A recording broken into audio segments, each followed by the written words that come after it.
स्वागत है आप सभी लोगों का Sonu study classes YouTube channel में। दोस्तों मैं आप लोगों को NCERT book class 12 Hindi chapter 3 आचार्य हजारी प्रसाद द्विवेदी का जीवन परिचय मैं आप लोगों को इस वीडियो में बताऊंगा।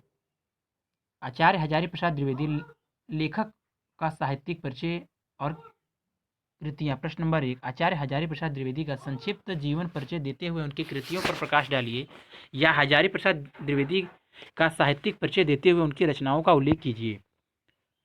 जीवन परिचय। हिंदी के श्रेष्ठ निबंधकार आचार्य हजारी प्रसाद द्विवेदी का जन्म सन 1907 ईस्वी में बलिया जिले के दुबे और छपरा नामक ग्राम में हुआ था। इनके पिता श्री अनमोल द्विवेदी ज्योतिष और संस्कृत के प्रकांड विद्वान थे, अतः इन्हें ज्योतिष और संस्कृत की शिक्षा उत्तराधिकार से प्राप्त हुई। काशी जाकर इन्होंने संस्कृत साहित्य और ज्योतिष का उच्च स्तरीय ज्ञान प्राप्त किया। इनकी प्रतिभा का विशेष विकास विश्वविख्यात संस्था शांति निकेतन में हुआ। वहाँ यह 11 वर्ष तक हिंदी भवन के निर्देशक के रूप में कार्य करते रहे।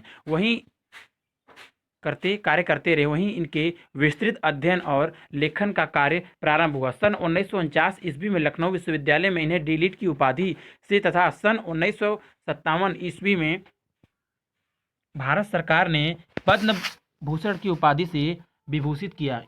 इन्होंने काशी हिंदू विश्वविद्यालय और पंजाब विश्वविद्यालय में हिंदी विभाग के अध्यक्ष पद पर भी कार्य किया तथा उत्तर प्रदेश सरकार की हिंदी ग्रंथ अकादमी के अध्यक्ष रहे। तत्पश्चात यह हिंदी साहित्य सम्मेलन प्रयाग के सभापति भी रहे। 19 मई 1979 ईस्वी को यह वयोवृद्ध साहित्यकार रुग्णता के कारण स्वर्ग सिधार गए। साहित्यिक योगदान। हजारी प्रसाद द्विवेदी साहित्य के प्रख्यात निबंधकार, इतिहास लेखन, अन्वेषक, आलोचक, संपादक तथा उपन्यासकार के अतिरिक्त कुशल वक्ता और सफल अध्यापक भी थे। वह मौलिक चिंतक, भारतीय संस्कृति और इतिहास के मर्मज्ञ, बंगला और संस्कृत के प्रकांड विद्वान थे। इनकी रचनाओं में नवीनता और प्राचीनता का अपूर्व समन्वय था।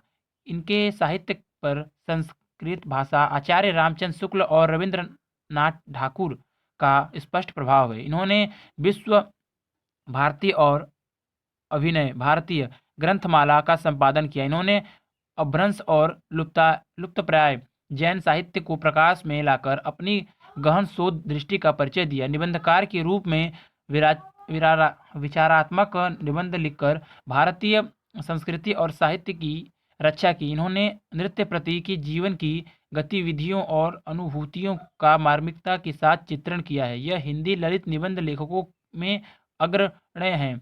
द्विवेदी जी का साहित्य सेवा को डी.लिट, पद्म भूषण और मंगला प्रसाद पारितोषिक से सम्मानित किया गया है।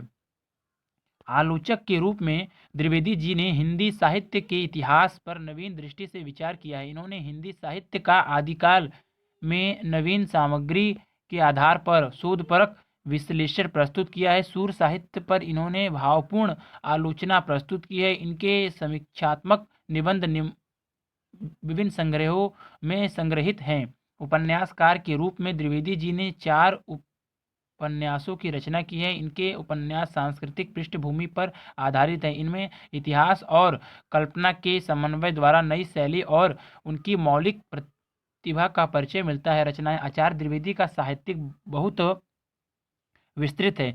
इन्होंने अनेक विधाओं में उत्तम साहित्य की रचना की है। इनकी प्रमुख रचनाएं निम्नलिखित हैं। क निबंध संग्रह अशोक के फूल, कुटज विचार प्रवाह, विचार और वितर्क, आलोक पर्व, कल्पलता। इन संग्रहों में द्विवेदी जी के विचारात्मक, भावात्मक और ललित निबंध हैं। ख आलोचना साहित्य। सूरदास कालिदास की ललित योजना, कबीर साहित्य, सहचर साहित्य का मर्म। इनमें द्विवेदी जी की सैद्धांतिक और व्यवहारिक आलोचनाएं हैं। ग इतिहास। हिंदी साहित्य की भूमिका। हिंदी साहित्य का आदिकाल। हिंदी साहित्य। इनमें इतिहास का शोधपूर्ण विवेचन है। घ उपन्यास। बाणभट्ट की आत्मकथा, चारुचंद्र लेख, पुनः नरवा और अनादास का पोथा। अंग संपादन। नाथ सिद्धों की बनिया सचित, पृथ्वीराज रासो, संदेश, रासक इन ग्रंथों में लेखक की शोध कला और संपादन कला के दर्शन होते हैं। अनुदिश रचनाएं प्रबंधन चिंतामणि, पुरातत्व प्रबंध संग्रह, प्रबंध कोश, विश्व परिचय, लाल कनेर, मेरा बचपन आदि। साहित्य में स्थान। आचार्य हजारी प्रसाद द्विवेदी जी हिंदी गद्य में प्रभावशाली रचनाकार थे। इन्होंने साहित्य के इतिहास लेखन और नवीन दिशा प्रदान की है। वह प्राकंड विद्यमान उच्च कोटि के विचारक और समर्थ आलोचक थे। गंभीर आलोचना, विचार प्रधान निबंधों और उत्कृष्ट उपन्यासों की रचना कर द्विवेदी जी ने निश्चित ही हिंदी साहित्य में गौरवपूर्ण स्थान पा लिया है। अगर वीडियो अच्छी लगी तो वीडियो को लाइक करें, शेयर करें, कमेंट करें और नेक्स्ट वीडियो के लिए चैनल को सब्सक्राइब जरूर करें। Thank you for watching.